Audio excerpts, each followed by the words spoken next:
service. What's up, podcast listeners? Thanks for tuning back in to the Full Service Podcast. I'm your host, Tank Smith. Thanks for being here. This is week number 3. We are back. It's still going. We're still a podcast. We're still live. We're still on the air. I appreciate you being here.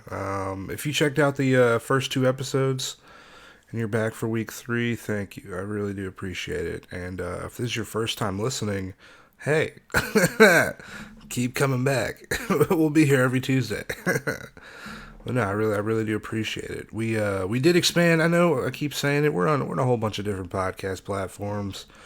We're on Apple Podcasts, Google Play Music, Spotify, TuneIn Radio. There's a whole bunch. Just if you're listening to podcasts somewhere, we're on that app, whatever it is. But I do appreciate we've got ratings on Apple Podcasts, and that really does help visibility for new podcasts. So if you just rate, give us a review, let us know what you think. I really do appreciate it. I definitely do. I know I mentioned it last week. I have an interview for you guys today. I'm super excited. Stina Valentine. She's based out of Atlanta. I did this interview actually when I moved down to Atlanta the beginning of August. So this is a special interview to me, because when I was originally reaching out to people, I only had essentially like one recording that I had done before I moved to Raleigh. And I'll admit the interview was not very good on my part. And so when I'm reaching out to people, I'm sending this audio and be like, hey, do you want to do this podcast? This is my idea. And she responded, and I really do appreciate it. This is the second interview I had in Georgia. First one I had in Atlanta, so I'm excited for you to hear it.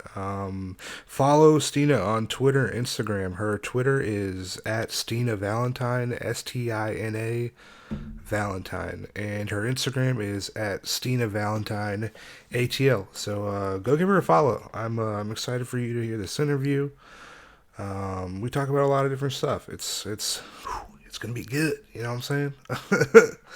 But no, it's a long one. I kept it long on purpose because I feel like we discuss a lot of stuff on this episode that kind of other people reference, and I feel like it's good information for everybody to have. So I don't want to cut it down. So it's gonna be a long one. It's that drive to work, that drive from work, and maybe into work the next day. So make sure you listen to the whole thing. But no, this is my interview with Stina Valentine, and I hope you enjoy. Thanks.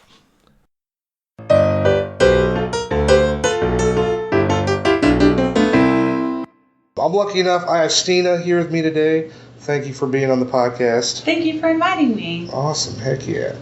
And we are in Atlanta. We're in Atlanta now. I'm a traveler. North Carolina.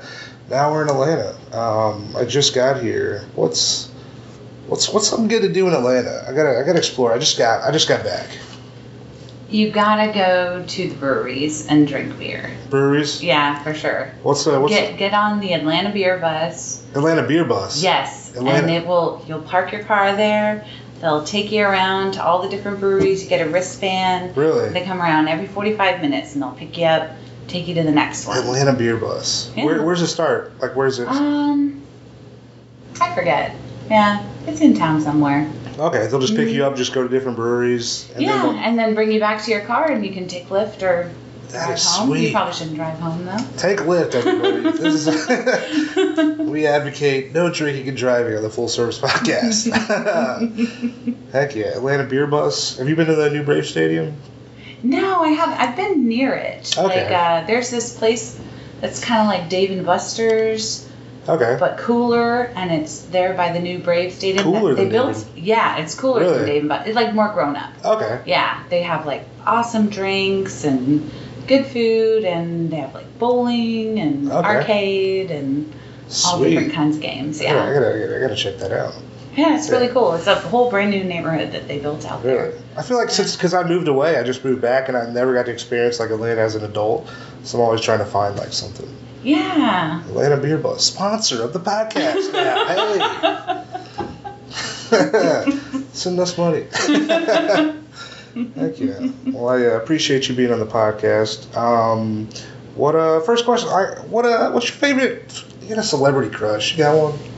I have a few. I have a few. A few, nice. Yeah. So Grant Gustin plays Barry Allen on The Flash. Okay. Yeah, which is a DC show on, yeah, on the CW. I used to watch The Flash. Yeah. I felt like he was too impulsive. He is a little impulsive, but he's so cute, and that smile that he gives, and I really like his eyebrows, and which is like a weird thing to like about a guy, but he has really nice eyebrows. I can't. And I really like Katie McGrath. She plays Lena Luthor on the Supergirl show. Okay. On DC. Nice. Yeah. Heck yeah. And she's super hot. Mine is, or for a long time, Drew Barrymore for sure. Drew Barrymore. Yeah. Yeah. Oh, she's super pretty. Yeah, it was all about that never been kissed. I really liked her in 50 First Dates. Oh yeah. Oh man, that was There's that movie with Jimmy Fallon where the Red Sox won the World Series. That was a good one. She was yeah. But not when she was in E.T. No, that was before my time. My first love was Macaulay Culkin in Home Alone. Nice. Yeah, we're the same age. He was my boy. Oh man, I loved Home Alone. God, Home Alone was so great. Mm-hmm. How he was just able to just like beat up adults, like he. Yeah. But how dumb were those bad guys? Were pretty terrible. They were super dumb. Yeah, Sticky Bandits. Sticky What were they? What they were. Who wants to get arrested? Who wants to get arrested for stealing $1.35 out of somebody's purse? Right. Also, do they sell like those duct tape gloves? Like, I think you just make them. He just duct taped his hand and stick it back out. Yeah. Just be dirty gloves. You can't even put them in your pocket. What do you do with them? I think you just kind of have to walk around like really awkwardly, trying not to touch anything unless you want to steal it. That's. I guess it's a good concept, but it seems like you get caught pretty easily. It's like the guy with the sticky. Yeah, the guy with the duct tape on his hands. Or you just leave the glove behind. I guess it's easy. Fingerprints. Yeah. Man, Sticky Bandits. Shout out to the Sticky Bandits. I don't know wherever you are. Yeah, I haven't seen Joe Pesci in a while. He's probably still angry. Yeah. Somewhere doing a lot of hand motions. Yeah. Joe Pesci. Heck yeah.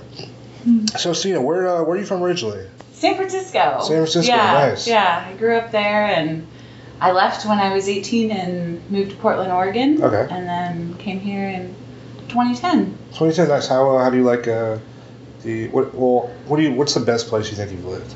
You like San Francisco. San Francisco? Yeah, like back then in the 90s and the 80s, San Francisco was really cool, and it was still pretty affordable. Yeah. Then too. So. Now it's crazy. You can't. Yeah. You can't live in San Francisco. No, you really can't. My dad's an engineer. Yeah.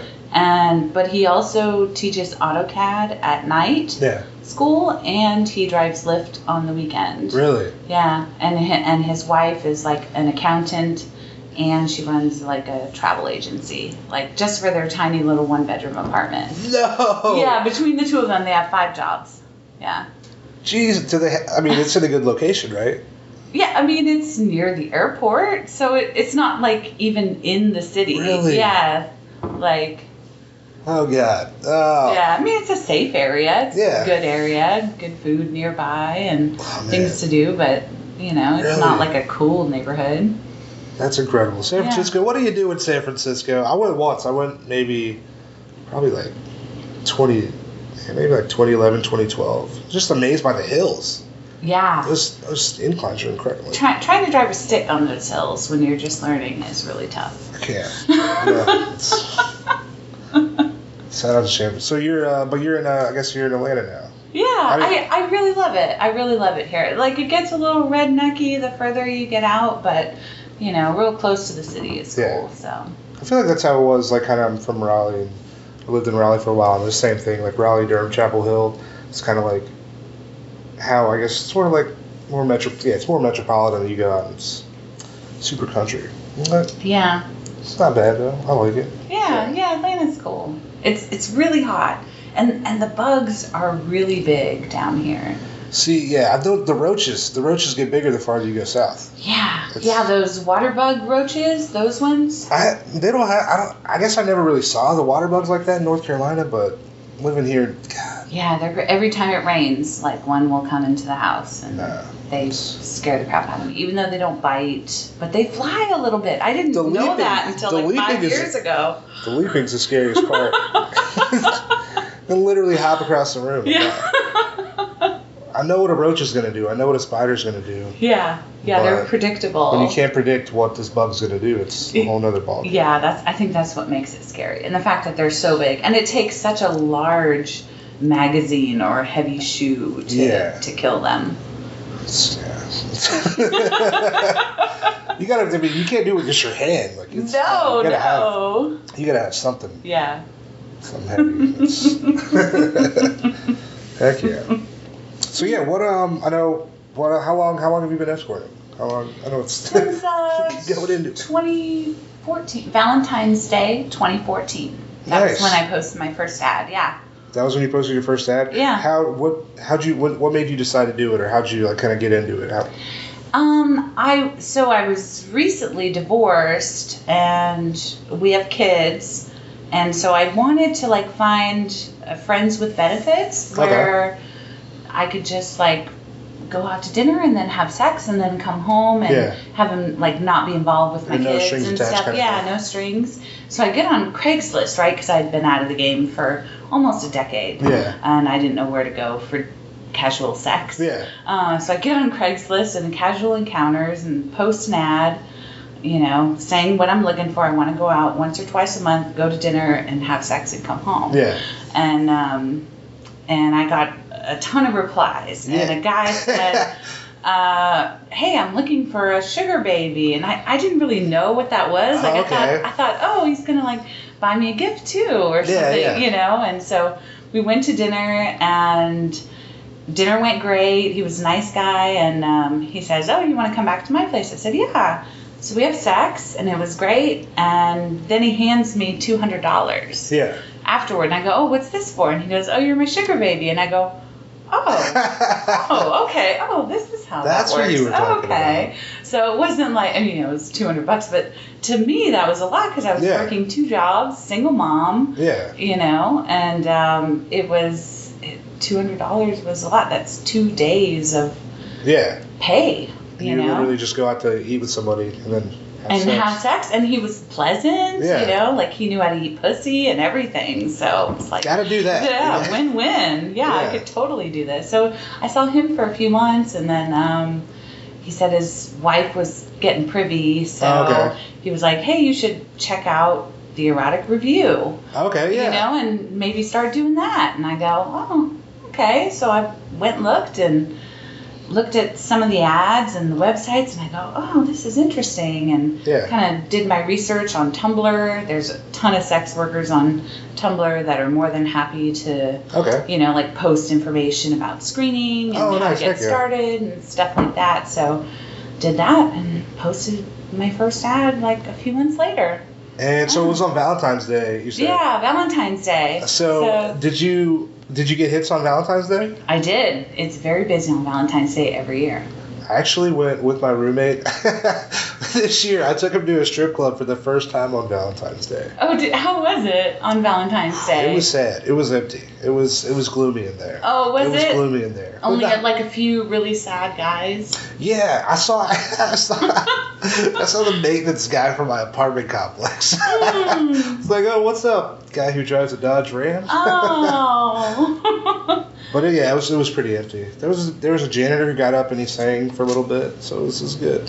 Yeah, Valentine's week I try to make sure that I make myself available because a lot of times that's like a really lonely week for a lot of guys. So it was pretty slow. Yeah.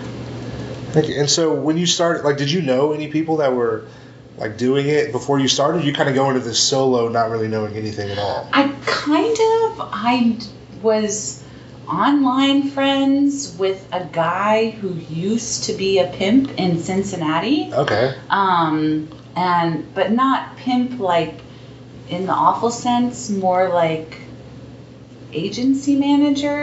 Okay. But, I mean, He's technically a pimp, you know.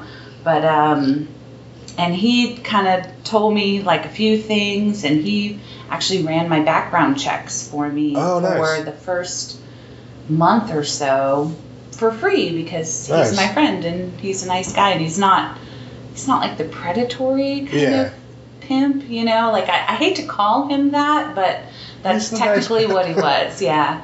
And he he kind of, you know, gave me some really good information and where I should look on how to do research into the industry and stuff like that. And so he was really helpful. And then it just took off, and I really, you know, knew what I was doing after that. So heck yeah. Yeah. And when you first, what websites were you using like to kind of like advertise, or when you originally started, I guess? Let's see, Backpage and TER and. Do they have ads on? Because I never paid for the whole TER membership, because when I first kind of like started looking, I would just like kind of like try to look at reviews, and then there'd be like maybe like a 2 or 3 sentence preview of what the review was. Yeah, but I never could click on it to see the actual. Yeah. But you could kind of get an idea of how professional or nice the lady is just from those few sentences. So, but you could also post ads also on the. Yeah. There was like so they had like the regional discussion boards, but they also had the regional ad boards. Okay. And post on there once a week. It was free. Post a picture and some text, and it would link to your reviews. Okay. And I really like that. And then once I got a couple of reviews on there, then I was able to get on People 111. Oh, okay. Do you have to get They kind of back then when Gina owned People 111, she would personally like verify each person that wanted to advertise on there so that clients could feel really safe. Yeah. And also she would verify the gentlemen too, verify their employment and make sure they weren't cops. Yeah. So that we could feel safe too. That feels like just an all around safe way to go. Yeah. I love People 111. I love it when I get clients from People 111. Yeah. Yeah. Because they verify like your identity before I can even like sign up, like as I'm signing up for it? Yeah, they'll verify your employment and who you are. Okay. So, nice. But it's good because then it's only just one person that knows that information, and then once you get that, you can book any lady on People 1, and it's super easy. Yeah. Okay. So and you don't have to give out your personal information over and over. Yeah. Yeah, that makes nice. Yeah. Okay, I might have to get on that. Yeah, it's a great site. I really love it. It's owned by folks in Europe now. Okay. So far it's been good. Nothing has really changed, so I'm happy about that. When you first started, did you have an idea of what you thought being like doing escorting was, or like what you thought that might be? Or did you kind of go into it like, I don't know what's going to happen. Anything could happen. I thought it would be worse based on what my friend from Cincinnati told me. Yeah. Who was the pimp. Yeah. But the ladies that he managed were different than I am. Okay. And who I was trying to attract. Okay. So I think for the most part they did half and halves. Okay. And that was kind of the, they're not the norm doing hours. for them. They're not doing hours. They're doing half hours, quick visits. Yeah, exactly. And I love the dinner dates. I love the overnights, and nice. So, but yeah, it was definitely. I thought it would be a lot. I thought the guys would be meaner. Yeah. And disrespectful, and that I would only be able to maybe see one once in a while. Oh, okay. But I kept meeting really nice guys, and despite what people say about the guys on TER, they were actually really nice. So that's awesome. Yeah. So. I'm sure that makes it a lot easier when you're dealing with it does. Yeah. Cool people. Hygiene and polite and screening. That's the big 3. That's the way to go. Yeah. When you first started, do you feel like there was like a waiver period at all where you like weren't good at it, or you were like, I don't like, what do I do? Because I feel like going into it now, do you have an idea kind of what you're gonna do, or? I don't think there was a period where I didn't know. Because I'll have a bad set and I'll be like, that last, I could have done better. It could have been. That does happen to me occasionally where maybe I'm like extra tired, or the chemistry isn't there, or something, or maybe I had to like rush to put my makeup on and I'm not feeling my best, or something like that. But I wouldn't say in the beginning. I would say the way I was in the beginning is the same that I am now. Nice. And the appointments typically go the same, except I drink less now, because having kids and being married and poor for so long, I didn't drink ever. Yeah. Until after because you can afford it. I couldn't afford it, and I didn't have I couldn't afford a sitter. So my mom moved out here after my divorce to help me with my kids, and so it was like, oh yes, drinking is new and it's fun, and I drank like a 21-year-old when I was 30, and so it was, so I think in the beginning I made a couple of mistakes where I just got too drunk, and I was just having such a good time. I'd get a hotel on a Friday night and see like 3 guys after work or whatever, and just drink and spend the night and room service, and oh man, that sounds like that sounds like a good time. It was really fun. It was really, really fun, but it was, it's hard to, you can't herd cats. You can't make everyone see you on a Friday night. Yeah. So. I definitely understand that. When you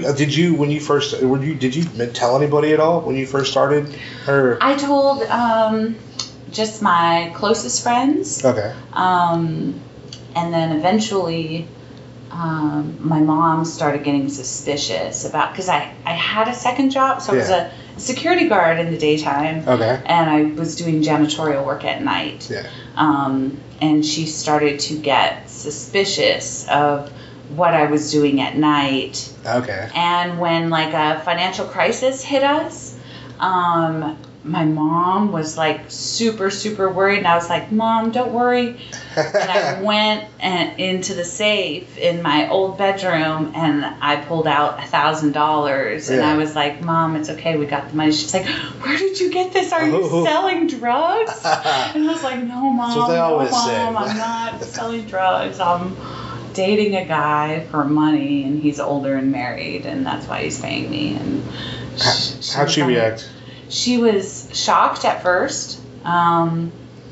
She didn't understand how I could sleep with somebody that I didn't love. Yeah. She's not like super religious or anything, and she's had plenty of boyfriends over the years. But I'm sure plenty of people would feel that. Yeah, it was. She was so worried about my safety. Yeah. That's because your mom. Everyone's gonna work. Yeah, she's my mom. They care about you. They're gonna be like. From that day forward, I told her who I'm seeing, and still to this day, as soon as when the client pulls up, I text my mom who I'm seeing. Nice. And it makes her feel a lot better knowing that she has his information if anything happens to me. So. That's. Yeah. You gotta make mom feel good. Yeah, exactly. They're always worried. So she's good with it, and she keeps the lie up for my kids and for my dad's side of the family and people we don't want to know what I do. So that's awesome that you guys are able to like have that, like tell her that the honesty. Yeah, because I hate lying and I hate keeping secrets. I hate that I have to do it with my kids. My dad's side, and but. Got to do what you got to do. Yeah, you got to do what you got to do. Yeah, that's not a talk I want to have with my dad. No. It's much easier with mom. Yeah. Moms are so understanding. Like my mom, she's super understanding. Is she? I can tell her a lot of stuff. They're so much easier to talk to. Yeah. Shout out to the moms. Subscribe to the podcast. Hey. It's a podcast for moms. Everybody, we're doing it here. So now, where do you primarily, I guess, advertise now? So since Backpage went away, Backpage was really tough anyway. It was like finding a needle in a haystack to get a good client. You know, and there were plenty of good clients. I still have clients to this day that found me on Backpage. 5 years ago. But primarily now I'm on Eros, which I hate that I have to pay over $150 a month to advertise on Eros. And I'm also on Slixa. Okay. And Twitter, occasionally Switter. Good old Switter. I got a Switter. Yeah. I love what it stands for, so that's why I'm on there. And this new site called Tryst, which is super cool. I really, really like it. I hope it gains popularity with the clients because I love it. I love that they let us be so thorough in our ads and put all of the information so we don't get all these blind emails and texts asking for information. Yeah, because that's just like, well, I don't want to tell you this info. Like, it's on my website. It's exactly. It's on the website. If you're contacting me right now, there's some reason why. You're not just randomly texting a phone number, right? You saw this ad somewhere. Yeah. On this ad, it had information. You're like, please read it. There's really not much you could be asking me that isn't on the website. Except on Eros. Like, Eros doesn't allow us to put our websites anymore. Really? Only our Twitter and our email and our phone number. We'll have a link to a website. I feel like they used to. Really? Yeah, but they don't allow it anymore. They don't allow see-through panties in the ads. Even if it's not showing anything, I don't think they allow prices. My ad bounced back so many times this last month, so I don't think they allow prices, but they might. Wow. But I know they were based out of North Carolina. That was their. Well, it was just a call center there. Okay. But all the data was overseas. Okay, the servers are overseas and everything. Sweet. So when they got rated, our it's in data Youngsville, was safe. It's in Youngsville, not far from Raleigh. So I remember seeing it. But it's owned by overseas people, and all of our data is stored overseas. So there's still a safe site, but it's just a pain and it costs too much. Would you say, what's your favorite website to advertise on? I think favorite is relative. I get the most clients from Eros. Okay. I get the best clients from P411. Okay. And I like Tryst and Slixa because they allow us to put all the information that we want to put. Okay. So, yeah. Nice. Okay. Yeah. I feel like those are the main four. Like, have you Private Delights? Have you used that at all? I haven't checked it out yet. I'm going to. Yeah, I'm on Southern GFE, but I don't think I got any clients from there. EC, every time I get a new review on EC, I'll maybe get a couple What's of EC? inquiries. Is it the ECCIE? Yeah, Okay. Is that how you say it? Is it ECI or EC? I always saw ECCIE. I didn't even know Yeah, it's like .net or it's real popular in Texas. Okay. And so I've gotten a couple from there too. So, and then Erotic Monkey, I have reviews on Erotic Monkey because they stole them from TER. Yeah, that's because I signed up for basically what I would do when I first started. Right, I got an account on Erotic Monkey, and then I would basically look up somebody, and then the only way I knew whether or not it was a legit review, I thought, was I'd go to TER. And then look at like the first couple sentences to see if it matched the review on Erotic Monkey. Yeah, before they made you pay for them on Erotic Monkey. Yeah. And so I'm like, okay, that matches up. Okay, that's a good review. Yeah. Yeah. But I miss TER. I do miss it a lot. I miss that sense of community when we could post just in the discussion boards. Oh, okay. I miss that. So. Is there any websites you can do that now, or is it pretty much everything's gone? Technically EC, but it's just not that popular in Georgia. Okay. So it's really popular in Texas. Yeah, I don't think in North Carolina. They have like a section for the Carolinas, but I don't think. That's kind of like on Eros, North and South Carolina are all lumped together into one. Yeah, because it only takes like a few hours to drive from one end to the other, but. Yeah. The states are so small on this side of the country. Yeah. South Carolina's pretty tiny. When you're working now, do you do like in call or out call? Do you do both? Or? I do both, yeah. So I have an apartment that I share with a few other ladies, and none of us live there. Nice. Yeah, I'll go to hotels or, like a nicer home. Nice. So. Do you prefer just your regular like in call location or? It depends. It depends. If their home is closer to my home, I prefer that. Yeah. But if they live way on the other side of town, then I prefer my in call. Yeah. So. Definitely. Yeah. How when you're doing an out call, right? Do you have to have seen that person before you're going to where they are, or? No, as long as they pass my screening, I'll see them. If it's the Valentine, I definitely have to know their first and last name, because the people that work there are. Oh, when you're going in, they're like, we want to. Because I can't just be like, we just go to the. Like they're gonna be like, who are you going? Yeah. Yeah. They harass pretty girls walking through there. Really? They do. Yeah. So, and I show my face in my ads too. So, I have to be a little more careful about that. I always hold a little file folder with me when I, When you go in. When I go in, yeah. I'm going to an out call. What do they think the file? What is in the file? It's like I'm conducting business. Okay. If they ask me, like at the and I got asked, who are you going to see? Oh, I'm going to see my boss so-and-so. Yeah. I'm just dropping these files off to him. Oh, okay. So, but really, it's just like a folder with like my Star Wars collectible cards in them. Nice. So. Nice. It's like nothing, nothing business related. You drop it on the ground, just like this. Okay. Yeah. Luke Skywalker falls out, but... My buddy's is a huge Star Wars fan. It's great. I like Star Wars too. It's like a Did Star you notice Wars. my Death Star earrings? Nice. Heck yeah. He has a Star Wars room. Really? Yeah. My bedroom is on its way to being Star Wars themed. Really? Yeah. So I have the Millennium Falcon bedspread. Nice. I have the Han Solo and Carbonite runner rug. Really? Yeah, like in my bedroom, and I have some Star Wars art on my walls. Do you have a favorite Star Wars movie? Of the classics, A New Hope is my favorite. Okay. And of the new ones, I think Rogue One. Rogue One is my favorite. I think that's the only one I movie. didn't see. Oh, it's so good. Oh, wait, no, It's like Star Wars 3.5.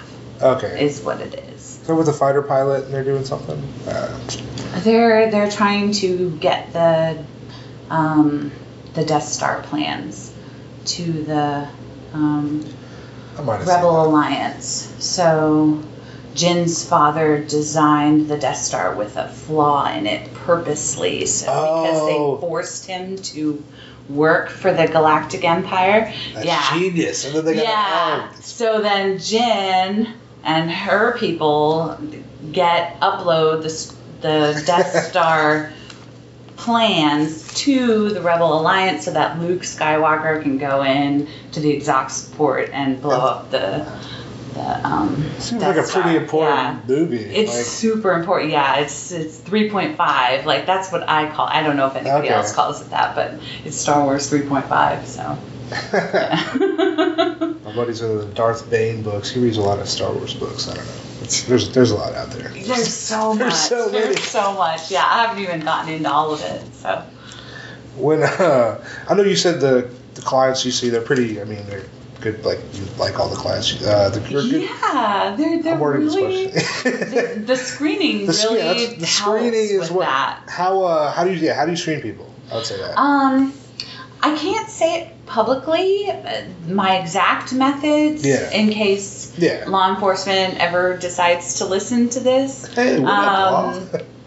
But I basically verify that they are not cops by one of two different ways. Okay. And during that process, there is usually a fair amount of correspondence, and I can tell if they're polite that way. so. And if they can follow directions and like I'll be able to follow directions. That irks me if people don't follow directions. Like I used to be a security guard, so and I was an administrative assistant before that. Okay. So following directions is like super important to me, and it's really not. And just be nice, like cordial. Hey, what's up? Like I don't. Yeah, like. If you're gonna do something that's illegal and possibly dangerous, like you should do your research on it. It's like if you just Google like, what's the best way to book an escort? Yeah, there's all these things literally, that come up. I knew nothing, and when I got in, I knew nothing at all, and literally I Googled Raleigh escort. And what came up? City Vibe? How long have you been in it? Oh, God, City Vibe. City Vibe still comes up. God, does it? Yeah. Does it? So like Escort Report. Oh, man, there's so many terrible websites out there.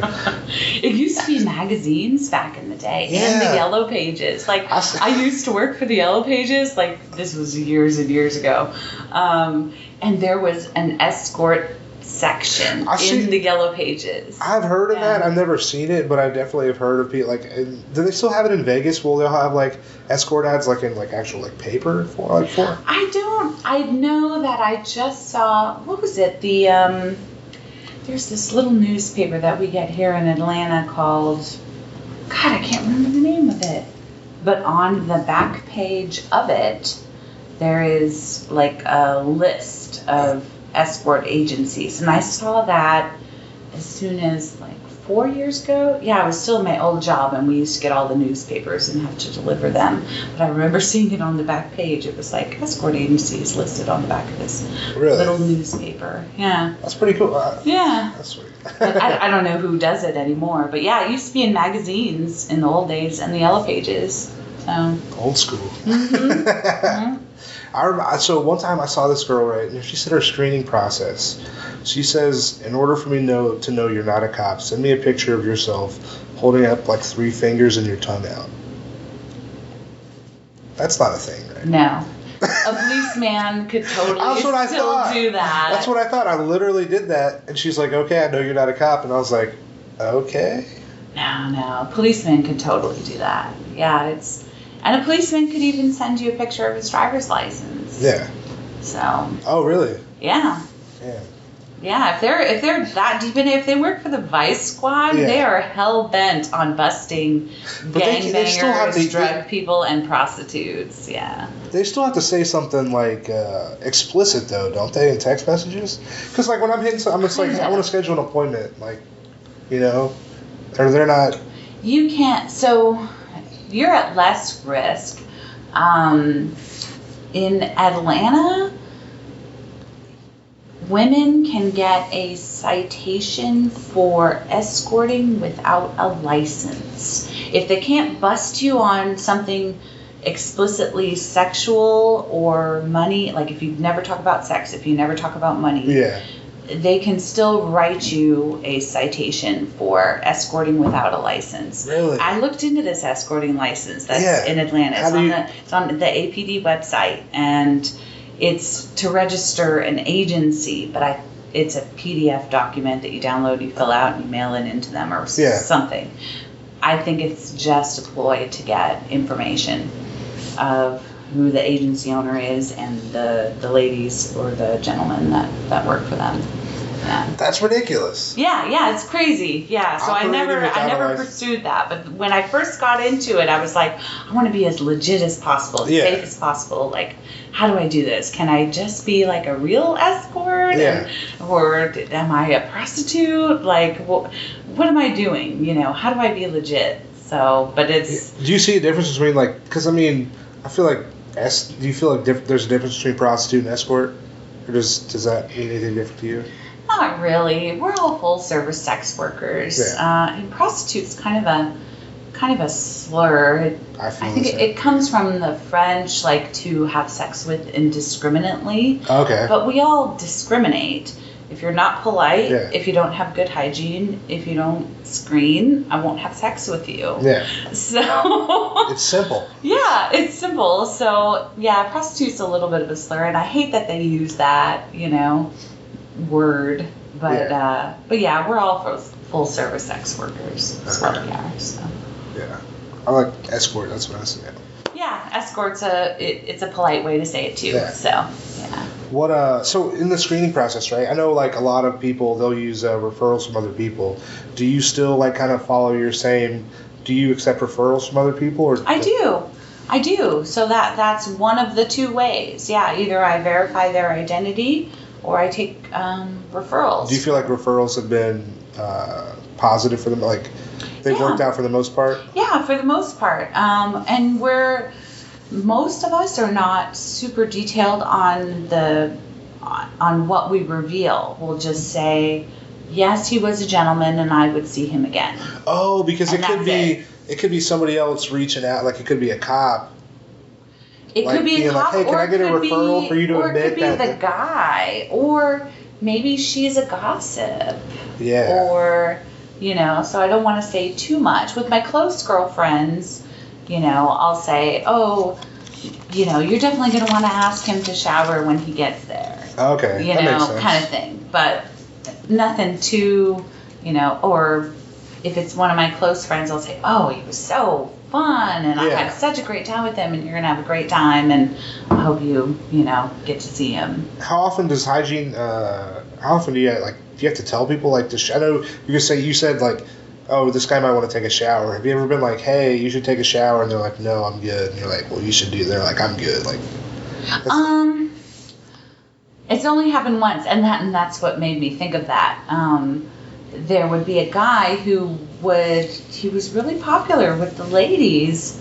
He saw all of my girlfriends, and he would shower before work, and then work all day, and then come and see a lady, and like where you get shower, dog, and not want to shower, and he'd be smelly down there, just even though he had an office job, still just a little bit of sweating, on the way to work, car's hot, that kind of thing, ball sweat.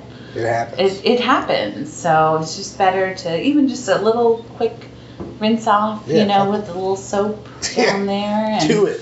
Yeah. So, but yeah, there's really only been like a couple. That's good. Yeah.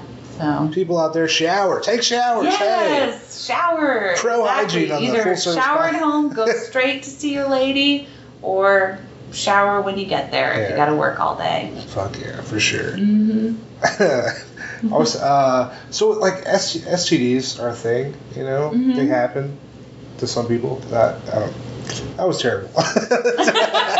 So STDs, what's up with STDs? Hey, No, you're fine. STIs, what's the deal? How prevalent? How prevalent are STDs? Do you think in this industry? You feel? I think it depends on the type of lady and the clientele that she sees. So the majority of the clients that I attract are married men over 50. Okay. Which is a really low risk category. Yeah. And I use condoms for sex. I don't swallow. I never do bareback sex or anything, or even like stripper slide. Okay. But stripper slide. I know what it is, but I never heard it called that. Yeah, I don't. What is that called? What do you call it? I don't know. I never had a term for it, but now I kind of sound like that's what that is. Yeah, because when you get the lap dance, she's got her little panties on, and she's like rubbing her panty pussies, all over you.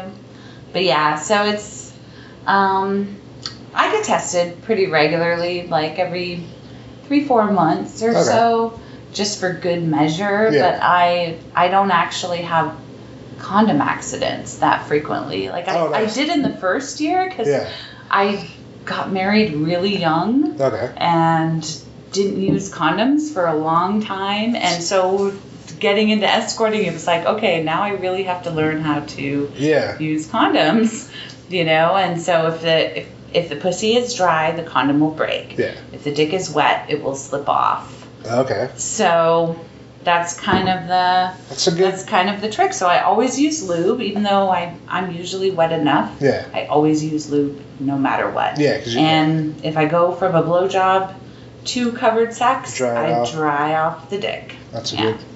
These are all good fucking. Yeah, and that was like in my first year. I had like 3 condom accidents. I was like, fuck, I'm not cut out for this. Yeah. Like this is too dangerous. And then I really just kind of. It was actually a client that told me that. That's awesome. Yeah. And then it works. Like it works every time. It does. Yeah. Like I never have a condom. I haven't had a condom accident since that first year. Yeah. Like 4 years ago. Nice. So, and female condoms are great too. I just found out literally last week what a female condom was. Yeah.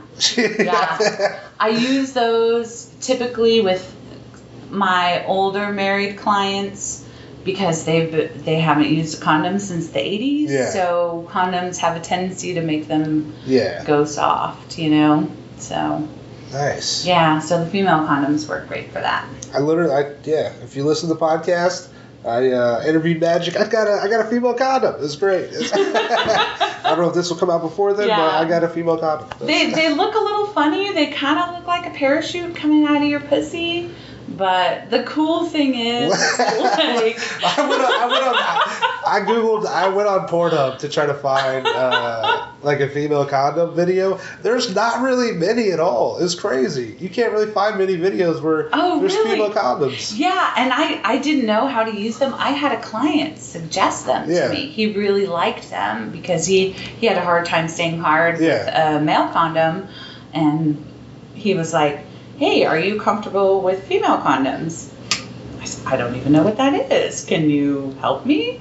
And he helped me, and he taught me like how to put it in and all that. And I feel like in health class, I feel like you see a male condom, but I never saw a female condom. Me neither. Yeah. Yeah, even like growing up in California at the turn of the century, like I didn't know about it. Like it was briefly mentioned, but yeah. We didn't learn about it. We learned how to put a condom on a banana, but we did not have a female condom. I feel like I forgot everything from sex ed. I feel like it was like burned in my brain. Yeah. I forgot a lot of stuff. That's like I don't know if it was like 7th grade or like maybe like early high school. I don't remember. Yeah, 10th grade. I remember it was like one half of the school year was sex ed, and the other half of the school year was driver's ed in California. Okay. Yeah, you get driver's ed at your high school. We had to watch The Miracle of Life. I definitely remember watching. I remember that. Yeah, that's actually pretty fascinating. Yeah. Like after having kids, it's like, oh yes, it is. It's so nice. It's a wonderful miracle. It's pretty incredible to see.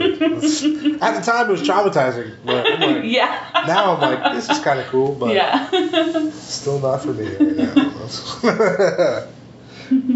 When you're, I know it's kind of related to STDs. When you see somebody, how can you tell if they're clean or not? Is there a way to know?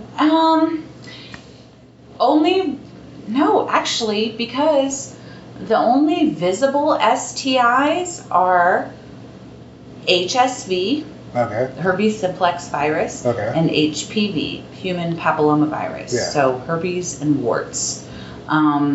Those are the only ones that are visible, but those aren't even visible most of the time. Really? So obviously I look for that. Yeah. I never have dates in the dark. Yeah. So I always have the lights on because when I go down there, I want to inspect the dick. In a sexy way. Yeah, because you know what you're doing. There's things you can do to like, oh, well, cool, she's touching it. There's like, oh, no, she's inspecting. Oh, Exactly. You're just happy to have somebody else touching your dick. It's like, oh, hey. So I do. I look around, and it's funny because men over 60 sometimes get these things called pearly penile papules. Okay.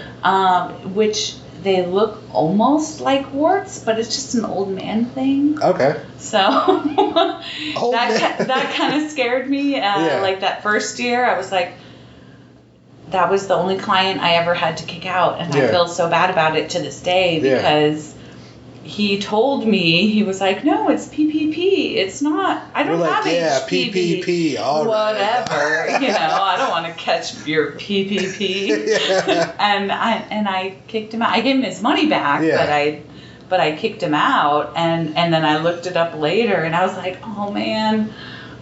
Old men get pearly penile papules. Pearly penile papules. Yeah, and it looks different than a genital wart. So much alliteration. Yeah.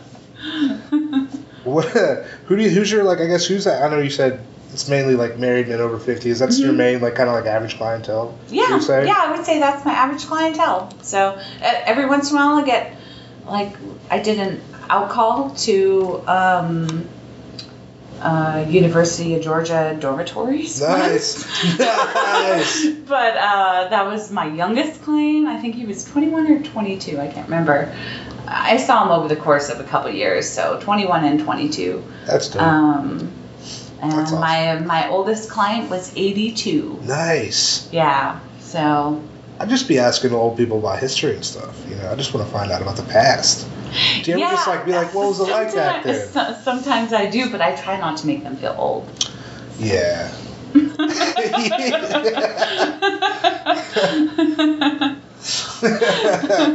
What was it like before they had whatever? Was the world in black and white back then? So CDs. No tapes, 8-tracks, records. I had CDs and tapes.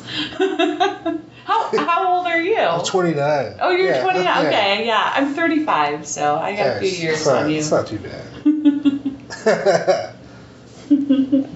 I'd definitely be asking them. I just want to like find out about the past. Yeah. They're only going to be around for so long. You got to get that info out before they're gone. Yeah, exactly. How do you feel like you? Because I guess how do you? When you meet someone and there's like a zero attraction kind of thing, does that happen, or you're able to find what you like in somebody when you're seeing them? I don't think attraction even really plays a part for me. Okay. Yeah, I mean it's like a nice little bonus. Yeah. But I don't need attraction to have a good time. Okay. Yeah, and to enjoy myself. So I'd say, the majority of my clients are not Sean Connerys. Yeah. Or silver foxes. But when I get one, it's like, oh, cool. Yeah. Yeah. But that's not even nice. Yeah. That makes sense. Have you ever develop feelings for anybody, or is it kind of you're able to separate it? That first year I did. First year, I was really naive. There was a guy. He was one of the guys that wrote one of my first reviews on TER, and he booked me for a dinner date.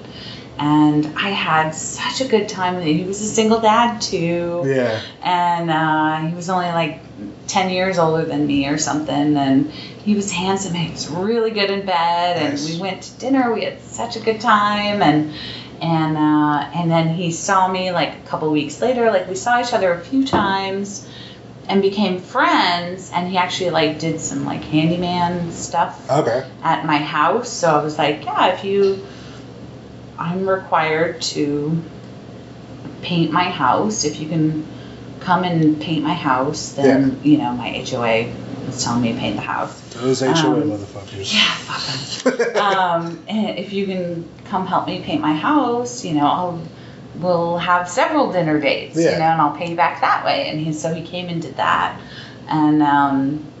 And I started to get feelings for him, but then, like I said, I was drinking so much that first year it was very exciting for me to be able to finally drink and have that freedom away from my kids and not having the same responsibility. My kids are at home with my mom. Yeah.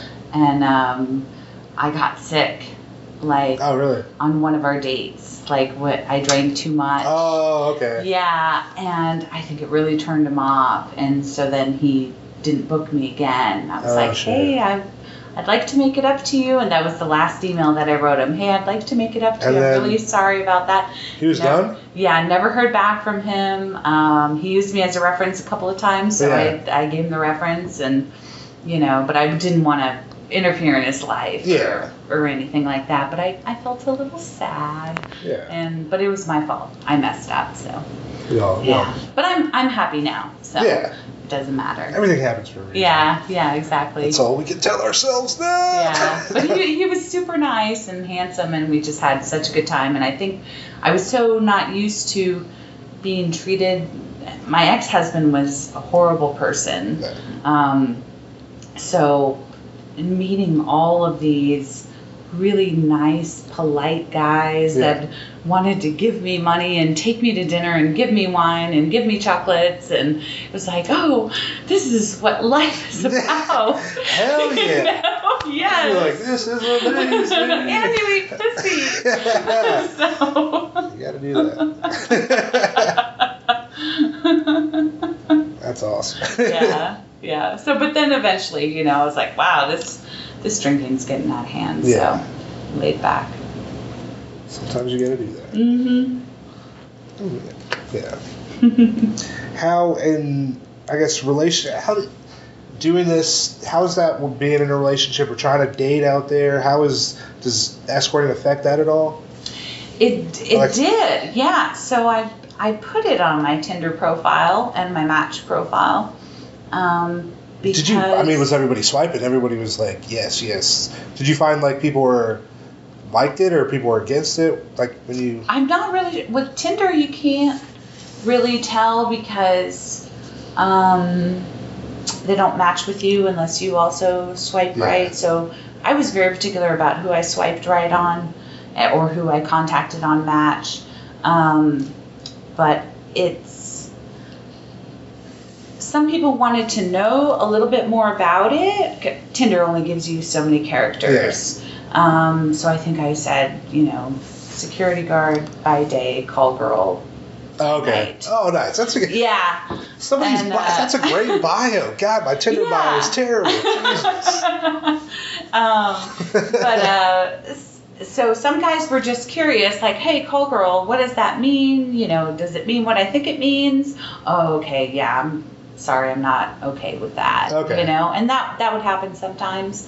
But mostly I put it on there because I didn't want to waste my time. Yeah, because you don't want to get in with somebody and then you're like, hey, here's this thing about me. And then they're like, no. And you're like, well, fuck, that was a while. We were just talking and having fun. And I don't like secrets, Yeah. Like I was looking for somebody to eventually get serious with, and, start out fun and maybe eventually lead to marriage. Yeah. So that's what I was looking for. So I wanted to make sure I was honest from the beginning and, and I did. I found someone. Heck yeah. Yeah. Did they have any objections to it, or they're completely cool with the whole thing? No, he's totally fine with it, and we're actually in an open relationship. Okay, sweet. Anyway, so nice. So we do swinging, and nice. If he has like a friend he wants to go see or something for a little date, then he can do that. Honesty, that's the way to go. Yeah, I really like it, and the romance and the commitment and the love stays with us. Hell yeah. And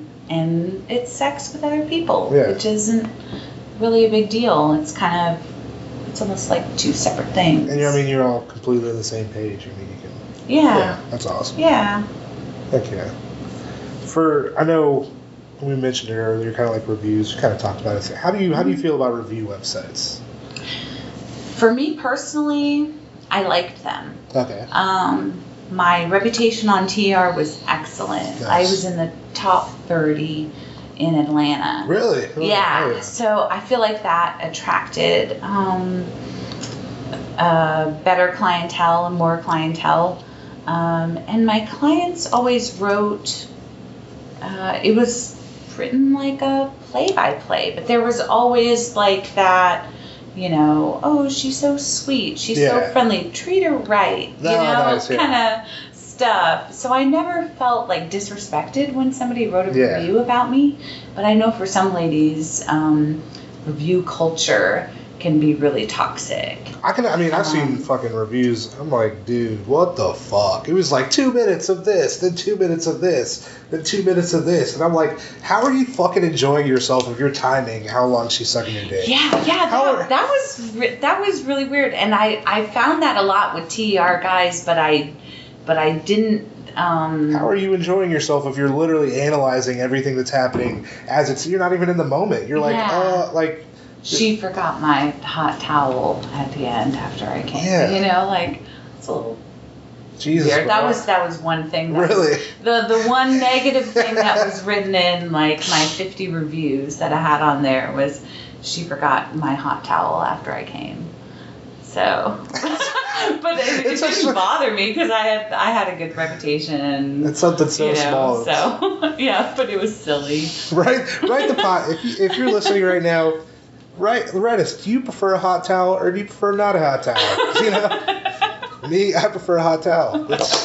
I'm gonna make a poll or something. Hot towel, no hot towel. But I feel like now with the reviews mostly being gone, like there's still Erotic Monkey and there's still EC. I feel more relaxed when I go into an appointment. So my first 3 reviewers said that I did anal with them, which was true. Yeah. But it's not something I want to do all the time. Yeah. It's like if I'm in the mood that day, like I'll do anal. Why am I And I don't charge extra for it, so it's really just like 80% of the time I'm gonna say no. Yeah. But maybe I'll get hankering for it when you're here. Yeah. So I always felt obligated to provide anal, especially when TR changed the score, because that's what they had on their reviews. Yeah, it was they changed the criteria for the score you could give a lady. So you could, if she was girlfriend experience, you could give her a 7. That was bareback blowjob, full service, kissing. She could be eligible for a 10 if she offered doubles and if she offered anal. Really? Yeah, they changed it. So a lot of the ladies that gave really, from their heart, a 10 performance. Would still have a 7? Could still get a 7 if they weren't bi and didn't have ladies that they could do doubles with. Really? Or if they didn't do anal. Yeah. That's a lot of pressure. Yeah. I feel like I felt pressure to do it more often than I was comfortable with. I didn't even think about that. Yeah. Yeah, so it's that part. And is the scales, it's a 10-point scale? Yeah, it was a 10-point on performance and looks. Oh, okay. So there was 2 separate ones. Okay, so looks and performance. Yeah. So you're not getting 100% fucking taxed or like deducted because you're not doing anal or not doing doubles. You but that's could. Still like it would affect the top 100 in the city. So if you didn't do anal and if you weren't bisexual, then you couldn't be like in the top 30 people. Wow. Yeah, or the top 20 people. I didn't even know that. Yeah. So yeah, that part was kind of dry. So I could see how it affected like other providers in the area, and it was fucked up. No, that's but it was beneficial to me personally. But they should just make the scale higher, and they should base it on. Like EC will let you list the acronyms of the services that she provides, and you could search by that. And that's, if anal is really important to you, you can search the word Greek, and you'll find the ladies that like to do it. And then you can read her reviews and see if she's a nice gal who's professional and I still think you shouldn't be penalized for that. That's ridiculous. Yeah, it was kind of messed up. Because, there were plenty of ladies who were, like, super, like, smoking hot, and they did all this stuff, and they had luxury apartment, high-rise apartments, and they provided this experience, silk 7 out of 10. And all this stuff, and she could only get a 7 because she wasn't bi and she didn't do anal. Like, that's super fucked up. Or an 8, I guess. Yeah. An 8, but... That's still... Yeah. That's crazy. Mm-hmm. I've seen... I think reviews are kind of... As someone who's going to see somebody, I like reviews, because you can kind of know which... You want to know, you kind of know what you're getting into before you meet somebody, I feel like. Yeah, exactly. If condoms really give you a hard time when you're getting a blowjob, you don't want to see a lady who does covered blowjobs. Yeah. Like, I totally get that. And you know that from reviews. Yeah. I do feel like people go over the top. I wrote this dude's name down. This dude wrote I saw this yesterday. You gotta look this shit up. Okay, yeah. A 25 paragraph review for one person. Whoa. Did he really love her, or she was honestly, I didn't read the whole thing. Did it sound good? I read like 2 paragraphs detailed. and I was like, Jesus, bro. Wow. It took you fucking 2 hours to write this shit. It took you 2 hours to write this.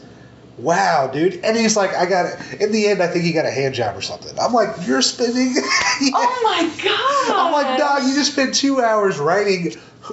That's like 10 pages. I don't know how long it is, but I'm like, you just wrote all this stuff over a $60 hand job, bro. What the fuck? Oh my. Some people be writing poems and shit. Wow. It's like the. Oh my God. Oh yeah. Oh, definitely. Would you like another beer? Yeah. Wow. Podcast listeners, hope you're enjoying the podcast. Jekyll Brewing Company, it's a great spot. You should go check it out. I've never been, but I'm gonna go. Yeah, these guys are great. Yeah, those I loved it when I got really long reviews. Like when I kind of got privy to TR might not last forever. I took some screenshots of my favorite reviews. I will see people posting like screenshots from like I recently, I guess in the past month, like signed up for Erotic Monkey, but also still I don't trust it 100%. Yeah, they stole the reviews from TR, like at least all the beginning reviews on there. I don't know, like I've asked. I've put shouts on my Twitter, hey, if you get a chance, the Super Bowl is coming to Atlanta. If you could write me a review on Erotic Monkey, that would be really helpful. It was in Atlanta this past year, right? It was. How was that for you? It was slow. Really? It was super slow. There were so many ladies in town working. Oh, fuck. Yeah. I'm sure you're getting so many people that are touring, like coming to Atlanta. Oh, yeah. There were so many. It was so many. I even I hired an assistant for that week just to help me for that week and read my emails and do all my screening for me. I bought the big ad on Arrows. I bought the big ad on Slicksa. I came to the apartment every day and showered, put my makeup on, and was ready, you know, for my assistant to send me clients, and it was just dead. I thought it would be so. I was so. I gassed up my car, I put air in my tires, all this stuff that I was I did all this freezer cooking so my mom could just microwave, reheat stuff for the boys that whole week. Yeah. And it was dead. I saw two guys that came for the Super Bowl that week, and then a couple of regulars. Really? Yeah. Oh man. Yeah, and I did an out call to the which I did an exception for. Isn't that the not a Super good place? Bowl week? It's an awful hotel. Oh, okay. It's one of those ones where the doors are on the outside. Oh, it's a motel. Yeah, I don't normally do hotels like that. I do 3-star better. You ever been to I used to work at. Oh, nice. Yeah. I've been there. Yeah. I've been there once. Road. I fucking love it. Yeah, they have this crab cake burger that I used to get at room service every Friday, and oh god, it's so good. It's so good. Nice. That was my favorite hotel because Hotwire. I would do Hotwire in the morning if I got bookings for that Friday night while I was at work. I'd get on my phone and book Hotwire, and if you book the 4.5-star in perimeter area, it puts you at. Really? So I'd pay $85 on a Friday night. You can do this on Hotwire. On Hotwire, yeah. They don't tell you the hotel name. That's the thing. Yeah, because it's you just I want somewhere. You pick the neighborhood, star. you pick the stars, yeah, and they'll do it for you. I'm gonna do that. I'm gonna get a hotel next week. Yeah, 4.5-star perimeter area, we'll put you at the. 4-star, we'll put you at the Crown Plaza. 3-star, we'll put you at the Holiday Inn off in Dunwoody, Dunwoody's not a good place to work. So. Okay. My buddy went to Dunwoody High School. My roommate now. Yeah, Dunwoody has a vice squad, so we avoid Dunwoody. Okay. fuck Dunwoody, everybody. You heard it here first. Hey. Avoid Dunwoody at all costs. Yep. Yeah, they had a bunch of busts a couple years ago. So they busted all those agencies. Really? It was like on national news. God. Yeah, Pink Shoes and Gold Club agency were busted, and the owners of that are getting like over a decade of time. Jesus Christ. Yeah. Yeah, Dunwoody. Avoid it. Avoid it. They don't want you there. Don't go there. You're not welcome. I wonder if they're more mad, honestly. I wonder if the government's more mad about the sex or the fact they're not getting a good cut of it. Like if it's the taxes or if it's the fucking... That's bullshit. God. I know. I wish those vice squads would just focus on the gangs. Leave us alone. Literally. Focus on the gangs. That's bullshit, God. Do you have any, I guess, like do's and don'ts for clients that are going to see somebody? Do you have any do's and not do's, or I guess advice for anybody who's going to see an escort for the first time? Do you have any advice? I would say do your research. Make sure she offers what you would like. And then, Google her if she has like a first and last name or a nickname. Yeah. Google that or her email address or her phone number.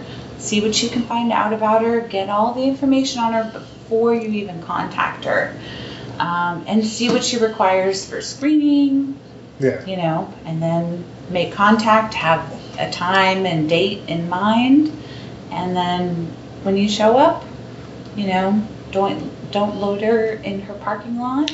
Yeah.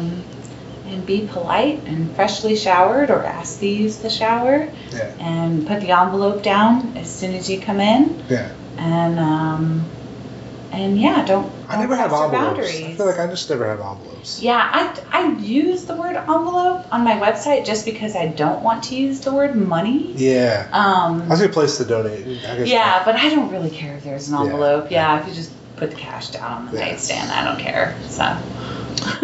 Do you have any advice for like anybody who's like wanting to get into this kind of industry? Would you have any advice for them at all?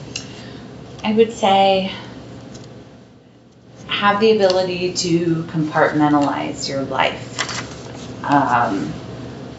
Use your work name when you're working. Use your personal name when you're not working. Okay. And keep those lives separate because like all my girlfriends in this business, we're all friends outside of work. Okay, nice. And if I'm getting invited to a pool party, my girlfriend will text me from her personal phone on my personal phone. Okay. Do you want to go to this pool party? If it's work related, she texts me from her work number to my Stina number. Yeah. That makes sense. And yeah, just try to keep everything separate. And if you feel like having sex is giving yourself away, don't do it. Okay. Yeah. Yeah. Mm-hmm. Do you feel like after doing that, you said like it's like 5 years maybe, you said? Yeah, 5 years. Mm-hmm. Do you, has how you see sex changed at all since doing this? A little bit. So when I was married, I was religious as well. Okay. So. Are you religious at all now at all? So? No. Yeah, I'm an atheist. But I see sex as something that's fun or something that's a commodity. Yeah. And it doesn't bother me. I don't feel like I'm giving myself away when I have sex. It's for me or it's for work, Yeah. I had much more laborious jobs that paid me significantly less in the past. Yeah. So. Do you see yourself doing that? How long do you kind of see yourself doing this, you think? I hope for a long time. I have some girlfriends in this business that are in their mid-40s and they still look great and they're still busy, and I hope that's the case for me too. Because I don't want somebody else getting rich off of my labor. Yeah. I don't want to work for somebody anymore. Yeah. Which is what I did for decades. So. Now you're just doing it for you. I mean, yeah. I feel like it has to be fulfilling. It is. It is. Absolutely. Absolutely. I in a polyester uniform, I would walk a parking deck, hot, it'd be 90 degrees, I'd be sweating, and I was making $11 an hour. And that was so degrading compared to this. Yeah. With a boss that I hated and a CEO that was getting rich off of my labor. Yeah, they're fucking making so much money. Yeah. And you're in the bottom rungs eating shit. Yeah, exactly. I couldn't call up sick. None of that. Damn. And so I love this so much better, and I hope I keep my looks. Yeah. That I can just keep doing this for a while, and I will count on my future husband's retirement program. I heard it here first. Invest in your 401k. If you can do that, if you're young, maybe a Roth, but put it away because there's not going to be any Social Security. If you're millennial, you're going to die poor. Invest in the future. Oh, yeah. God. Yep, exactly. Have your views on men changed at all since doing this? A little, because the ones that I don't see that don't pass the screening that still contact me, so many have reached out, and they're such assholes. Really? Yeah, I can't say all men, obviously, but I feel like I was a feminist before I started doing this, and I'm still a feminist today. But I feel like my eyes are so much more open after the online dating and doing this. It's like the ones that I don't see, okay, can you please send me, your 2 provider references and your phone number, and I'll get your screening done and we can have a great time. Oh, you're fat. I didn't want to see you anyway. What the fuck? Yeah, all the time. They don't, what the fuck did you think was going to happen, dog? It's on the fucking website, dude. Yeah, exactly. All the information is on the website. Wow. Or in my non-Eros ads. But bro, you contacted me, dude. What the fuck? Yeah. Yeah, what? If I'm so fat and ugly, why did you want to see me in the first place? If only you hadn't asked for 2 provider references. Golly, I was so rude to ask for that, wasn't I? Yeah, that's. Well, they gotta understand. What do they? I don't know. Yeah, some people get so offended at screen, and most of the time they just don't reply back. Yeah. 70% of the contacts I receive, email. Oh, text, don't, They're not replying back. Yeah, they don't reply back after I ask for the screening. I'll see a lot of people, I guess I mainly look at, I guess you would say Sex Guide in Raleigh, but a lot of people are if they ask for your ID, definitely don't do that. Don't send your ID. And I'm that's crazy. It really depends who it is, if she...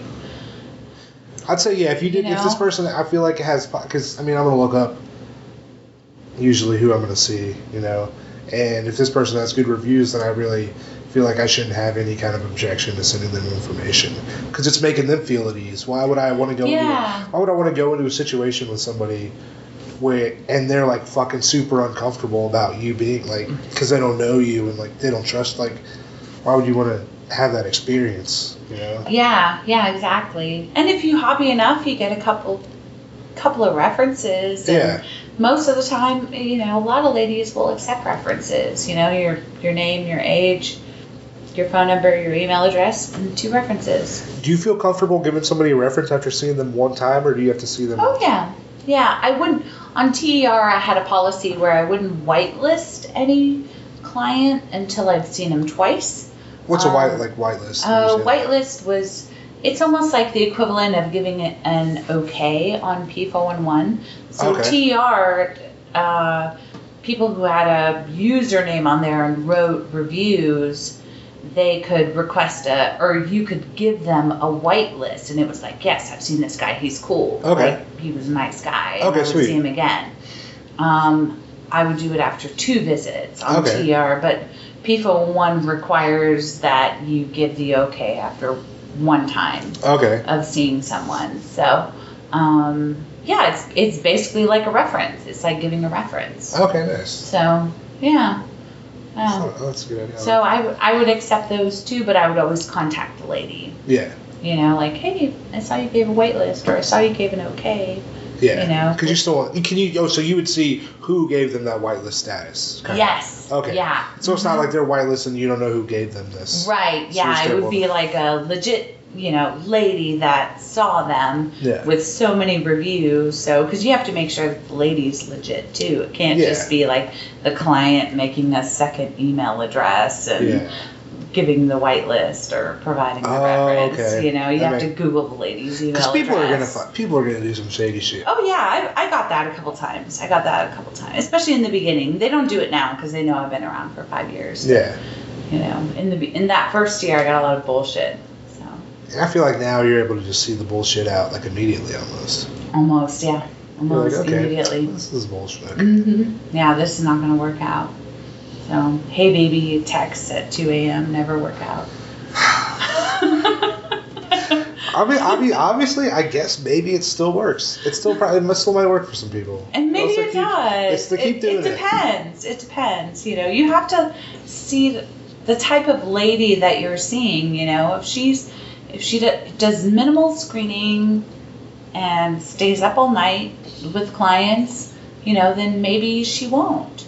But but a person like me or my girlfriends, that I often work with,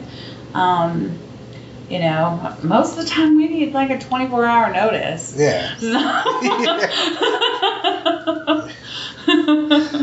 That impulsive impulse can be strong. Yeah, that impulse thing. I think that's why the majority of my clients are married men over 50 because they're used to planning sex anyway because of their kids that are grown now, So. Well, 3 weeks from now on a Tuesday, 9 a.m. Are you good? That's when I'm going to be ready. Yeah, that's exactly what it is. Like, oh man, I've been in the mood to see a lady lately. Hey Stina, can I see you day after tomorrow at 3:00 in the afternoon? So it works out perfect for me, because I have a life, I have a family. Yeah, you got to be able to be able to plan everything too. Yeah, and I don't live at my in-call either. Yeah. So it's like I need 2 hours to get ready. Like I get in the shower, I shave, I put my makeup on, I drive here, I get the room ready. It takes 2 hours to do all that. Yeah, so you gotta plan that out. You can't. But I guess some people just get that. I've got that same day urge before. I'm like, oh man, morning. Yeah, I could do the same day urge if they text me at like 8:00 in the morning when I'm getting the kids ready for school. And they want to see me at lunchtime, I'm good with that. I can usually do that if I've seen them before and they're already screened. Yeah. Always after work kind of person.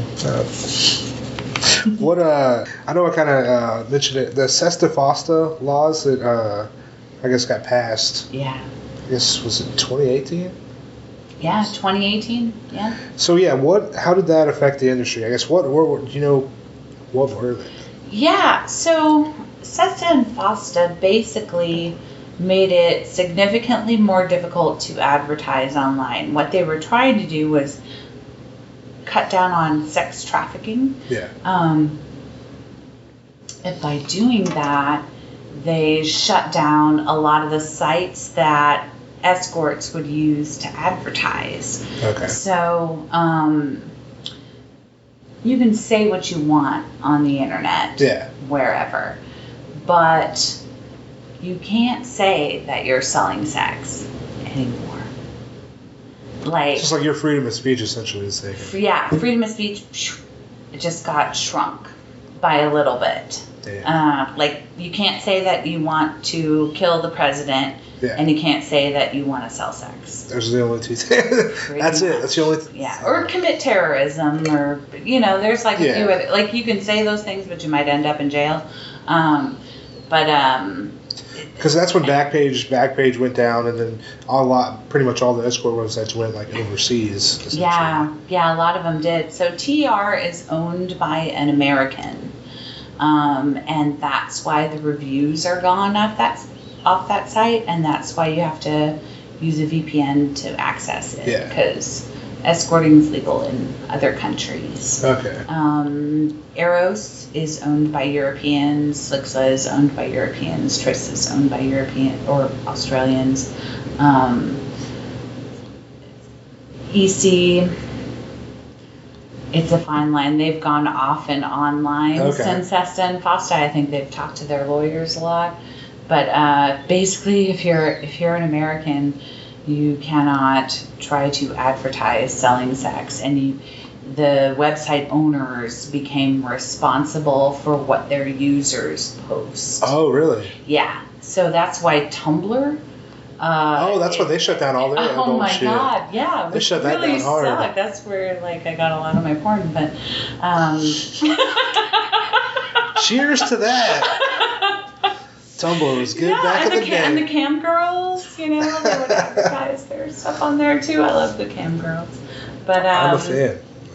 But yeah, so it made it significantly harder to advertise, and Backpage, they really were fucking shady. Like, they allowed trafficking. Like, they really did. Because were they verifying? Did you advertise on there? I did, yeah. Were they verifying who you were? No. So you could be a fucking 15-year-old advertising? Absolutely. Yeah. Because they were taking, like, at first they would take credit card. Like, when I first started, this was in 2014, they would take my credit card. But then Visa said, we are no longer doing business with Backpage, and you cannot use your Visa to purchase anything on Backpage. Oh, okay. So Visa stopped, and I was like, fuck, how am I going to buy my ad? Well, then Backpage was like, we'll take Bitcoin. So I got into Bitcoin. Did you get Bitcoin before, like, it exploded? Do you still, like... I did actually. Like, I didn't make that much money. Like, so after Backpage shut down, I had like $12 still in my Bitcoin wallet. Yeah. And it's like $80. It went up to $80 and it's back down now. So it's sitting in there. It started out as $12 that I was gonna use for Backpage until they shut down. Okay. And then, it went up and then it went down a little. So but yeah, so they were taking Bitcoin, so then it was like super anonymous. Yeah. And they never asked me for my ID or anything like that, like Eros and EC and People in One does. That's good. So that's good they're gone. Yeah, I mean it's yes and no. They should have done more to stop trafficking. Also I don't want to fucking. I'm not going to see anybody that's really like 18 or around there because they should have done their due diligence. I don't want to see somebody and then fucking all of a sudden it's like you're not who like it's. I'm not trying to get into bullshit situation. Yeah, but Backpage was really cheap. It was like $12. $12. Yeah, $12 to post on there, and then the bumps. I can't remember how much the bumps were, but like bump your ad up every day at a specific time. I can't remember how much that was, but it was really, really cheap, and I would get a ton of emails. I'd have to like weed through them, but I did. I got some really good clients from Backpage, and it was so easy for so many ladies who didn't have access to, maybe they only had like a Visa prepaid card, or they would go to the store and buy Bitcoin from the vape store, which a lot of vape stores do for some reason. But it made it easier for like ladies who were poor or that makes sense. Had a harder time in because you're going to get priced out if you're paying $150 for an ad. So like, you can pay $12. You can pay $12 on Backpage. Like that's not. Yeah, exactly. And if you don't have a license to be able to send to Eros, then you can't advertise on there. Or if you're here from overseas and have nothing to send them, you can't advertise on there, and you can't make money for your family. That makes sense. So it was good for a lot of people, but they should have done their due diligence to not assist in trafficking. Yeah, it's Backpage's fault. Yeah. But yeah, it's over now. If you want to go to a website, Yeah. I like Tryst. Yeah, I like Tryst. Tryst is so nice. I really, really hope it like gains speed and gains popularity with the gentlemen. I think it. I mean, if you're looking up stuff online about escorts, certain people. I mean, people are going to mention Eros. They're going to mention Slicks, Private Delights. Tryst, I feel like I haven't seen it as much. Yeah, it's kind of new. It's kind of new compared to the others. I feel like in the Raleigh area, it's definitely picked up over the last like couple months or so. That's cool. Still take time for people to get used to it. Yeah, and it's owned by like a Australian sex worker and like a techie guy and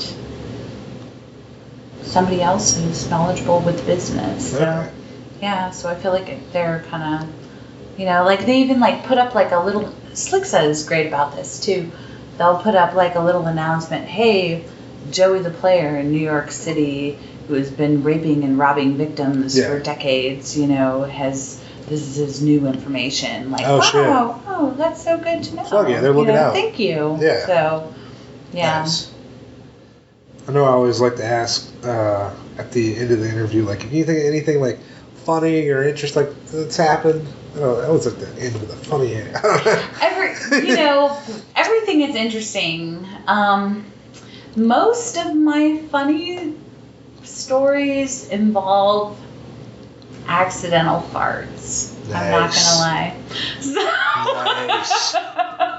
It happens. You have sex enough times, all the married guys that are listening know this. All the married ladies, if you're having enough sex, enough anal sex, should be some farting happening. Yeah, there's pussy farts and regular farts.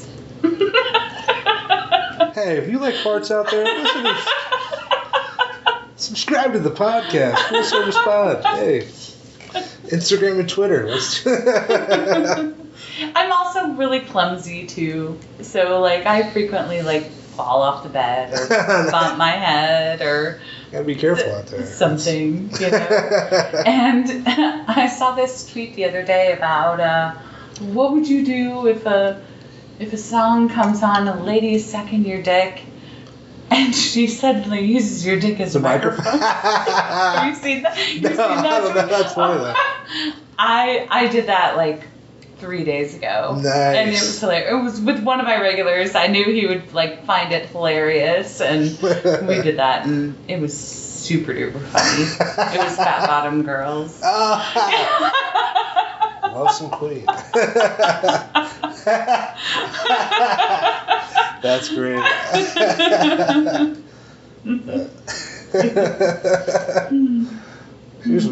Somebody just found out their fetish right now. Yeah, use my dick as a microphone.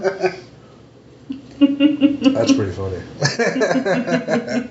Thank you. What I know? Oh yeah, this is like a bio, right? This is about like I saw your bio right on your website. Good bio. Thank you. I gotta write a bio as a comedian to send to festivals when I like try to submit to like comedy festivals, right? Oh, how hard is writing a bio? Because I feel like it's the hardest thing for me. It really is. I hate like describing myself. Yeah. And like. How do you know what you are? Saying nice. What do other people say about it? Because see, a lot of those lines I used in my bio. Yeah. Were actually things I copied from my reviews. Ooh, nice. On TER. So, one of my regulars who unfortunately he passed away a couple years ago, he said that I was jovial and joyful. Oh, nice. Yeah, and so I put that in my bio. Another review said that I have a Botticelli body. So nice. I put that in there. Damn. Or that I was like Rubenesque. I'm so tired of the word curvy. I'm so over it.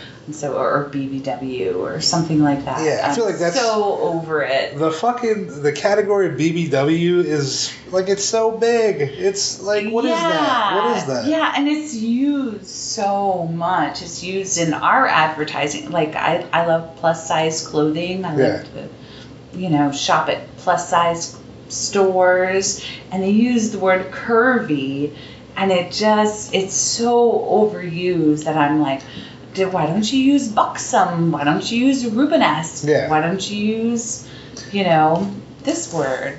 That's probably because people are dumb, honestly. They'd be like, Rubenesque? What is that? Is that a sandwich? What is that? I'm not a snack. I am a whole sandwich. Apparently. No, Ruben, an artist. Yeah. They need a new language in their clothing. But it's really hard to write about yourself, especially if you're kind of modest or even if you, I think once you really figure out who you are, it becomes a little easier. Yeah. But I think to start off, it's easier to use what other people say about you. I'm going to do that. I'm going to write a good comedy bio. It's going to be great. Yeah. Yeah, you should. Heck yeah. Do you feel like, I know I'll look on Twitter, and I feel like I've learned some things after creating my Twitter for the podcast. I feel like do you feel like your confidence level is really high or like gone up since you started doing this level? It really has. It really has. I thought, realistically, I am a mom-looking person. Okay. Like in my day-to-day life, when I go shopping at Walmart, like I don't have makeup on. I have 3 days of armpit hair growth or something like that, and I'm wearing jeans and a Star Wars t-shirt. Yeah. That's what I look like in my day-to-day life. And when I come to work, I have the best lingerie on, I have my best makeup, I have my best hair, and I do. And the reviews actually had a lot to do with that. Ladies, they're telling you say what you want about the reviews. I didn't even know people felt that way about the way that I looked. Yeah. So, it really has. It really has. Especially when it's busy. I'm like, wow, people really want to see me. They like the chubby redheads, So. I feel like just be confident. And like I'm like. Yeah, and I feel like it now because you're telling somebody, hey, this is who I am. I don't you accept it or you don't accept it, and people are like, oh yes, of course you are. Oh, here's a lot of money. It's incredible. Yeah. It really does. That people are willing to pay for this. Yeah. Who I am and this experience. If somebody's paying a lot of money to come to my comedy show, I'm like, wow, I'm just talking. Like, I'm just talking a little bit. Like, you want to pay money? Okay, that's. Aren't you? You're going to be at the Tabernacle soon, aren't you? That's kind of a big deal, isn't it? Oh God, yeah, I'm excited. Yeah. Fucking. Yeah, there's probably, I don't know if it'll be out before because I'm releasing them later, but it will. If you're listening to this now, I've already played the Tabernacle. It's gonna be sweet. So Theo Vaughn, do you know who Theo Vaughn is? He's a comic. He lives in L.A. He's from Louisiana originally. No, it sounds familiar, but I probably know because my boyfriend's in comedy too. Okay, but nice. Yeah. I know we talked about it. Yeah. But yeah, so it's at the Tabernacle, and the first show 7 o'clock's already sold out, and the second show will probably sell out. It's at 9:30, but it seats like 1,600 to 1,700 people. Yeah, it's a big venue. Seated. Yeah, Tabernacle is a big deal. Oh God! So, ooh, I'm nervous. Are you? Yeah. Do you have all your bits and your sets? I think I know what I'm gonna do, but the only thing that sucks, right, is like one of the jokes that I want to do. Like my roommate, shout out Mike Horn. He doesn't like the joke that I'm gonna do. Like one of the jokes I'm gonna do that's probably like a minute to a minute and a half, and I think that it could be better. I feel confident in the joke, and I think it's a good joke, but just him just like, dog, you shouldn't do that joke. It's making me second guess it. So maybe do it at the open mics. Yeah, coming up and test it out. Yeah, no, I'm going to a couple open mics tonight, and I'll be doing open mics pretty much every day. Maybe not this weekend, but like every day until like next Friday. So, I'll work it out. I'll figure out what I need to fix. But I mean, I've done the joke at least a good 75 times. So I mean. Okay, yeah. So you got the timing down and all that stuff. But it can still be better. Yeah. But I'm only doing like 8 to 10 minutes. So I mean, 8 to 10 minutes not bad at this point. Yeah. Yeah. A couple of years ago, I'd be freaking out, but that's right. That's so awesome. That's not bad. Yeah. But I'm excited for it. We'll see how it goes. I'll give an update on the next podcast. I'll let you guys know how it went. Let you know I quit after the Tabernacle show. Time to retire. No, Tabernacle is awesome though. Yeah. Yeah, I've never been. Like my buddy, he goes to a lot of concerts and he's been there a bunch. So I'm excited. It's a huge venue down here. Yeah. Because I know concert capacity is like 2,600. So yeah, it's big. We'll see podcast. We'll see what happens. Yeah. It'll be good. I mean, it'll be good. I think the most people I've done so far is maybe like probably only like 300 people though, which is still a good amount of people. But I mean, it'll be easier to make more people laugh than less people. Like, because if you have 1,600 people, if 300 people are 300 of those 1,600 are laughing, even though that's not that high of a percentage of that 1,600. That's still a lot of people. Yeah, still gonna sound good, you know? It is. I feel like bombing would be kind of hard. And I say that now, but we'll see what happens.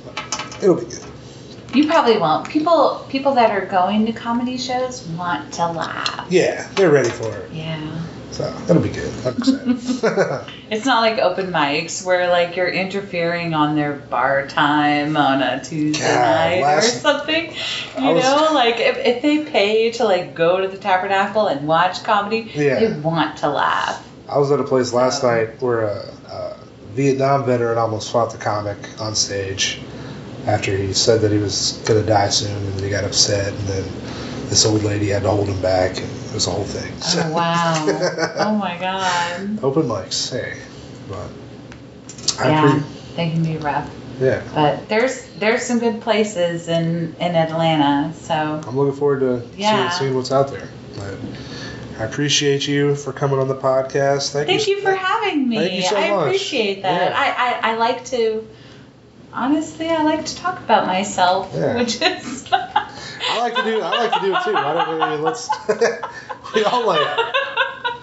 It's quite fun sometimes. Like, nobody asks questions. Hey, this is what I've been doing, people. Yeah. I'm just letting people know what's up. Appreciate you. Thank you for coming on here. Thank you. And podcast listeners, subscribe to the podcast. Follow us on, or follow me. I don't follow Instagram and Twitter at Full Service Pod. And I will see y'all later. Have a wonderful life. And I don't know what I'm doing. Subscribe to the podcast. Thanks. That was my interview with Stina Valentine. Thank you. Thanks for sticking around. That was a long one, but it was good. I didn't quit stand-up comedy. If you guys, you're like, what happened, Tech? The show was good. Theo is dope. It was Ari Madison on the show. It was me and Theo at the Tabernacle. It was a good time. Thumbs up. If you want to check it out, I posted about it on Instagram a while back. It was a hot show. But shout out to Stina. Thanks, Stina. Appreciate you being on the podcast. Everybody, go follow her. Her social media her Twitter is at Stina Valentine, and her Instagram is at Stina Valentine ATL. So go give her a follow. I also on our website I did link to her Linktree website, so you can get all of her contact information. Just go to our Libsyn page, and that'll be like in the show notes. But go definitely check that out. But no, that's been episode 3. I appreciate you listening. Subscribe, whatever podcast platform you're listening to. Just subscribe to the podcast.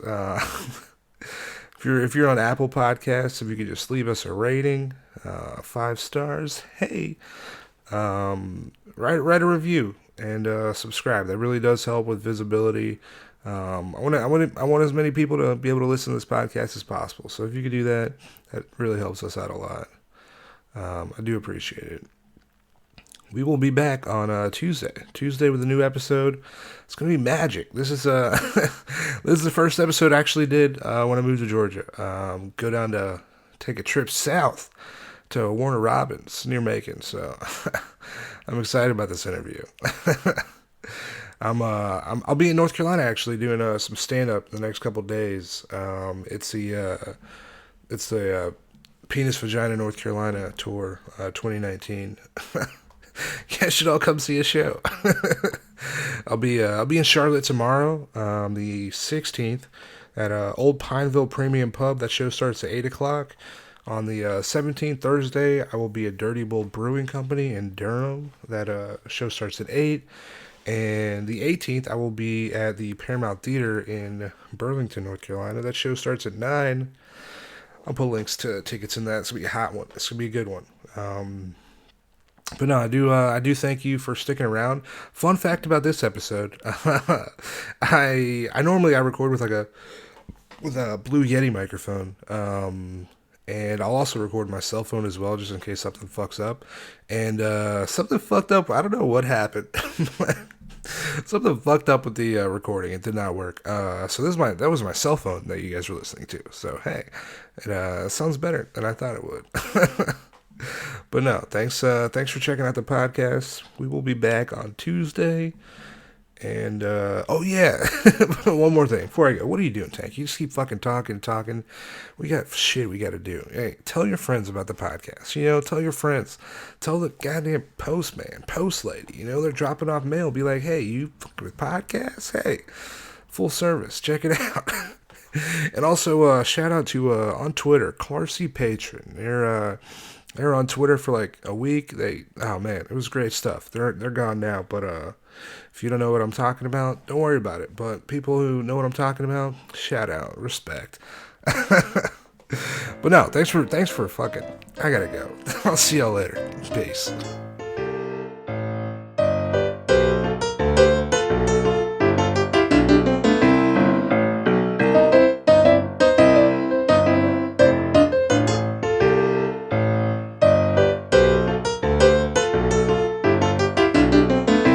Full service.